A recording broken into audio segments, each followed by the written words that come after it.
Nous sommes tous pécheurs et nous avons tous besoin de rédemption.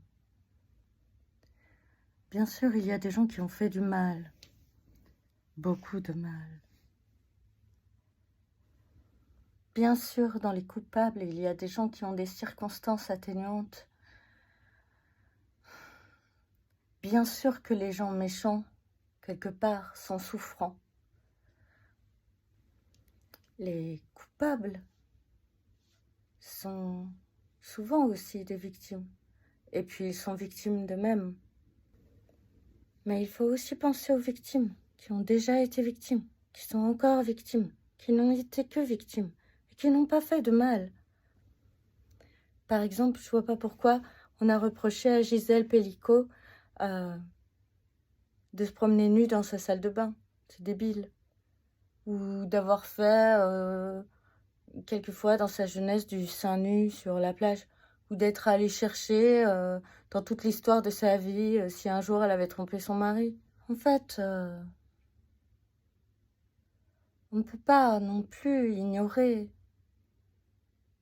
le mal qui est fait. Et c'est pas la peine de faire du mal en plus aux victimes. Par exemple, pour l'instant, dans les commissariats, tout ça, on n'est pas toujours bien traité, et même souvent très mal.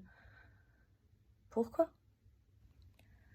Je pense que notre société est tombée à un certain niveau de perversion qui entraîne un immense mal-être, avec un pourcentage ahurissant de population ayant subi des violences et un pourcentage d'impunité intolérable.